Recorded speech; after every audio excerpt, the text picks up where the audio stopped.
Today, we are diving deep into a single, incredibly powerful proverb from the visionary poet and artist William Blake. And trust me, it's a line that's designed to challenge the very way you see the world, and it's filled with this terrifying kind of beauty.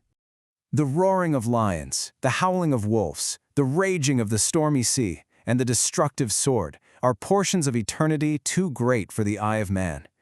Yeah, those aren't exactly comforting words, are they? They're meant to feel overwhelming, to put us right up against something truly immense. So what is Blake really getting at here? What does it even mean to see portions of eternity? And why on earth are they too great for our eyes? Answering that, well, that question is the key to unlocking his entire universe. All right, so to really get this, we need to break down the two core ideas that are clashing in this proverb. You've got the limited human observer on one side, and on the other, this overwhelming, infinite universe. First up, what is the eye of man? Now, for Blake, this is not just your physical eyeball. No, it's the eye of limited reason, what he called the horses of instruction. It's that part of us that just wants to categorize everything, to measure it, to slap a label on it and tame it with number, weight, and measure. So then what about these portions of eternity? The roaring, the howling, the raging. You might think these are symbols of evil, right? But for Blake, nope. This is raw, divine energy. It's the source of all life, what he called the prolific, and it's showing up in ways that our tiny, limited senses can only register as chaotic or destructive. So you see the fundamental conflict here, right? It's this epic battle. On one side, you have the infinite, pure energy, the sublime, what Blake calls too much. And on the other, you have the finite, what our rational, devouring intellect decides is enough. This was Blake's direct shot at the Enlightenment's whole project of trying to rationalize and contain the universe.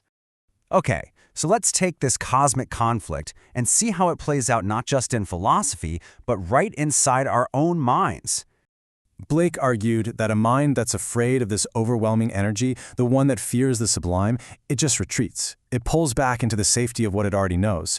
And when that happens, the mind becomes stagnant, unhealthy, kind of like still water. This retreat creates what he so beautifully calls poison from the standing water.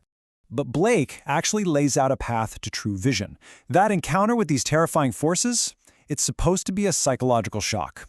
It's the jolt we need to shatter the manacles of the ego and force open what he famously called the doors of perception. This is how you go from being a clever fox, just focused on survival, to becoming a visionary lion.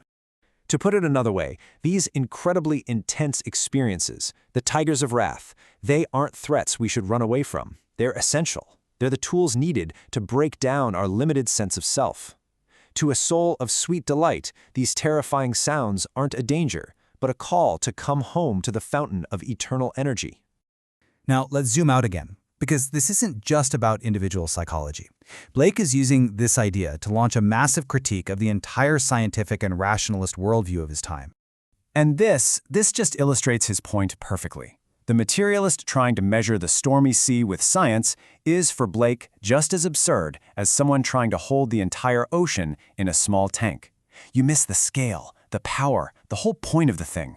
And that's because, and this is a huge point, for Blake, eternity is not some far-off heaven you get to later. It is a present, turbulent, living reality that is all around us all the time. It's a reality so immense it shows how fragile our human rules are, our stones of law, and proves it can never be fully stuffed into some scientific or institutional net or trap. So where does real wisdom come from? Well, it's not from having all the answers. According to Blake, the palace of wisdom is built by people who can stand right in front of the uncontainable, before the destructive sword, and feel humility and awe, instead of immediately running for the safety of a trap. So what does all this mean for us? What kind of world did Blake actually want to see?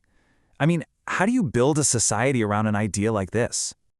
Blake's vision for society was, you guessed it, radical.